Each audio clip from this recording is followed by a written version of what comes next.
자, 농림축산식품부 소식도 좀 살펴보겠습니다. 민생 안정에 최우선 목표를 뒀는데 일단 직불 단가가 좀 오르게 되는 것 같습니다. 그리고 농업 수입 안정 보험도 도입이 된다고요. 네, 농민의 소득 보장을 위해서 현재 직불 단가를 5% 기본 면적에 대해서 5% 정도 인상해 드리고요.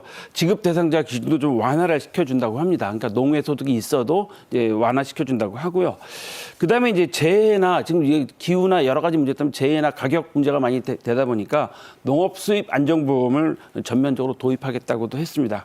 그다음에 이제 노지 채소를 이제 노지에서 기른 채소도 비축하는 것들을 좀 기반해서 수급 기반을 좀 강화시키겠다고도 했고요. 배추 같은 10대 농산물이 있습니다. 네. 이 10대 농산물에 대해서는 생산서부터 유통까지 완전 단계별로 수급 관리를 하겠다는 게 대책이고요. 특히 여기다 보다 보면 여러분 잘 아시는 고랭지 배추, 강원의 여름 배추, 제주도의 월동무 같은 것들도 지역 자조금을 통해서 좀 지원을 해드리겠다는 게 대책이 있고요. 그다음에 이제 해외에서 우리가 또 채소를 많이 수입합니다. 그래서 해외 채소류를 적기에 도입해서 물가 가격 안정에 좀 도움을 하고 또 해외 농업에 대해서 우리가 해외 농업을 배울 거 있으면 농업을 모델로 배운 기반을 하겠다고 했고요.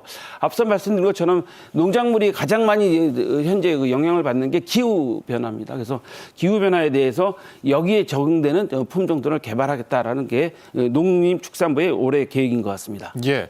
그리고 그동안 사실 농지가 이 농작물 생산에만 주로 활용이 되어 왔는데 이건 이제 체험형 영농이랄지 이런 걸로 다각적으로 활용이 가능하기 위해서는 농지 좀 전환이 쉬워져야 될 것 같고요. 이런 것들을 위해서 농업 농촌 4대 구조 개혁도 추진을 한다고요. 네, 그 농지 제도를 30년 만에 처음으로 개편한다고 합니다. 지금 시대가 변했기 때문에 이제 농촌이 소멸되다 보니까 농사 지을 분들이 안 계시잖아요. 그러다 보니까 농지를 취득하는 분들을 반드시 그동안에 농업을 하시는 분들로만 했었는데 이런 제도를 좀 취득을 한다는 건데 소득 자격이나 취득 절차도 좀 완화시켜 드리고요. 농지를 취득해서 주말 농장이나 체험 농장으로 이용하는 것도 허용해 주겠다는 게 방침인 것 같습니다.